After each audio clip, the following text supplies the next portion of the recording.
नमस्कार साथियों, teaching with exam अड्डा से मैं संजय एक बार फिर से आपके लिए लेकर हाजिर हूँ। पटना से आने वाली एक खबर जो बीपीएससी शिक्षक भर्ती को लेकर है। यह खबर बिहार शिक्षा विभाग द्वारा दी गई है। इसमें उन्होंने बताया है कि अभी 1 लाख प्लस पदों पर TRE-4 आ सकती है। TRE-4 की जो वैकेंसी आनी है वह 1 लाख प्लस पदों पर होने की संभावना है। TRE-4 और महिलाओं को आरक्षण को लेकर कुछ बदलाव किया गया है। हम देखेंगे कि महिलाओं को आरक्षण को लेकर क्या बदलाव किया गया और यह वैकेंसी कितनी आने की संभावना है। देखिए, सबसे पहले आप यह समझ लीजिए कि यह जो वैकेंसी आनी है यह पूरी सब मिला करके आनी है। इसमें हमारा प्राइमरी भी होगा, PRT भी होगा, अपर प्राइमरी भी होगा, अपर PRT, TGT और PGT, ये सभी को मिलाकर वैकेंसी 1 लाख प्लस पदों में आने की संभावना है। देखिए, इसमें जिलों से कौन, बिहार शिक्षा विभाग जो है वह सबसे रिक्तियां मांग रहा है और यह रिक्तियां जब इसको मिल जाएगी तो यह इसको बीपीएससी आयोग को देगा। देखिए, इसमें इन्होंने बताया है कि अभी जो रिक्तियां लेना उन्होंने प्रारंभ कर दिया है, तो रिक्तियां मिली हैं लेकिन अभी पूर्तियां रिक्तियां और खाली होने की संभावना भी बताई है। क्योंकि समझिएगा आप एक बात को, क्योंकि अभी कुछ तबादले होने हैं। जब यह तबादले हो जाएंगे तो जिला वाइज और पता चल जाएगा कि किसमें कितने तबादले हुए, इससे कुछ रिक्तियां बनेंगी। और जो TRE-3 हुआ था, अभी इसमें से कुछ शिक्षकों ने ज्वाइन नहीं किया है, तो बिहार शिक्षा विभाग ने इनको कितना 31 जुलाई तक का अल्टीमेटम दिया है। 31 जुलाई तक का कि अगर आप लोगों को ज्वाइन करना हो ज्वाइन कर लीजिए, वरना हम नई रिक्तियां दे दें। और देखिए, इसमें यह भी बताया गया है कि देखिए 23 जुलाई तक का इनको मौका दिया गया, ये हो गया।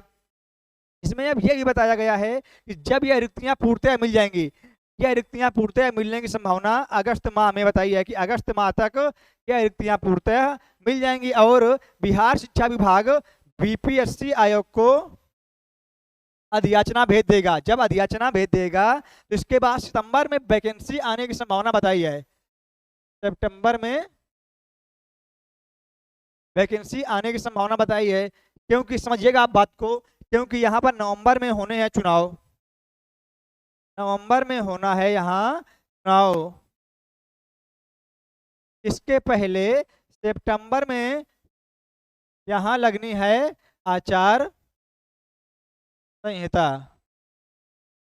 आचार संहिता अगर लग जाएगी तो चुनाव आयोग की बिना अनुमति के बिहार सरकार वैकेंसी नहीं दे पाएगी और उनको वैकेंसी देकर लोगों को अपनी तरफ करना है, उनको लुभाना है। इसीलिए आचार संहिता लगने से पहले ही वह वैकेंसी दे देंगे। और देखिए, उन्होंने यह भी बताया है कि सितंबर में जब यह फार्म आएगा इसमें मात्र और मात्र 15 दिन का समय दिया जाएगा फार्म भरने के लिए। इसके बाद में इसका फार्म भरवाकर इस प्रक्रिया को आगे बढ़ाया जाएगा।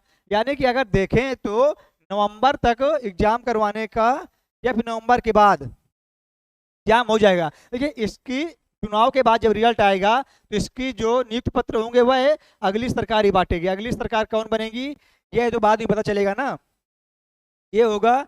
लेकिन यह लोग लुभाने के लिए नोटिफिकेशन पहले ही दे देंगे।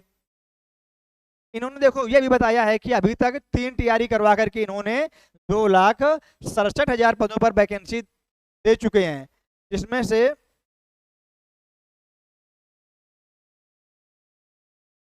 1,02,000 वैकेंसी TRE-1 में, TRE-2 में 69,500, TRE-3 में 51,389 पदों पर। देखिए, देखने वाली बात यह होगी कि PRT में और अपर PRT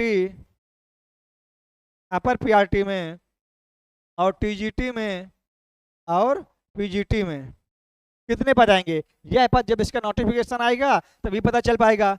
ये मतलब होता है 9 से 10 और ये होता है हमारा 11 से 12। ये हमारा हो गया 6 से 8 और ये आप लोग जानते हैं 1 से 5। अब देखिए, एक खबर तो ये हो गई और दूसरी खबर क्या है कि इसमें बिहार शिक्षा विभाग ने कुछ बदलाव किए हैं महिलाओं के आरक्षण को लेकर। भाई जो देखिए आप ये समझ लीजिएगा सही से कि इसमें महिलाओं के आरक्षण को लेकर क्या बदलाव हुआ है कि बिहार में क्या होता है, हर एक कैटेगरी से महिलाओं को 50% की छूट मिलती है। ठीक है, जब महिलाओं के लिए हर एक कैटेगरी से 50% पद संरक्षित हैं, तो अब इसमें क्या हुआ कि जो अदर राज्य की महिलाएं होती थी वह इस 50% पद को भी इसका भी वो लोग फायदा पाती थी, और इससे जो पुरुषों के लिए 50% पद होते हैं वह महिलाएं इसमें भी ओवरलैप करती थी।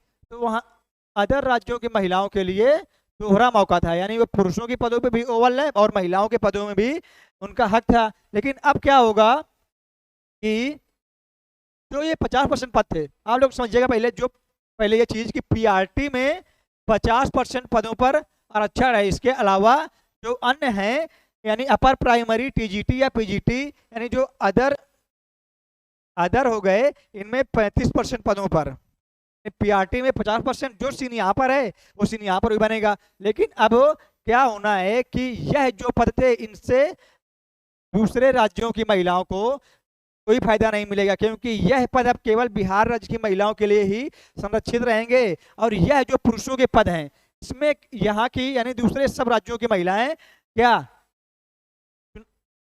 सॉरी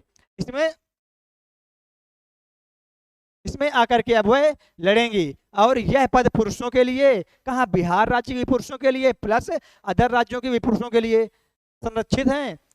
तो अब इसमें क्या हुआ कि अब जो महिलाएं थी दूसरे राज्यों की, अब इनको इन आरक्षित पदों का फायदा नहीं मिलेगा और इनके लिए अब समस्याएं बढ़ जाएंगी। अगर यहाँ बात करें तो यहाँ 35% हो जाएगा, और वहाँ के पुरुषों को तो दिक्कत पहले भी थी क्योंकि महिलाएं यहाँ से भी जो ओवरलैप होती थी यहाँ पर जाती थी। लेकिन पुरुषों के लिए समस्याएं जो पहले थी वो अभी भी हैं, लेकिन महिलाओं के लिए एक क्या फायदा हट गया।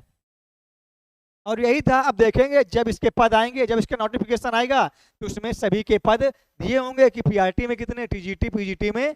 अभी इसके बारे में कोई जिक्र नहीं किया गया था। अभी मेन खबर हमारी थी कि आरक्षण जो महिलाओं का बदलाव हुआ है इसको लेकर के, और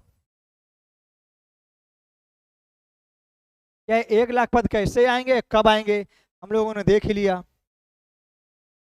साथियों, अगर आपको मेरी ये इन्फॉर्मेशन वीडियो सही लगती हो तो कृपया हमारे चैनल को सब्सक्राइब भी कर दिया करिए। तो आज के लिए इतना ही। जय हिंद।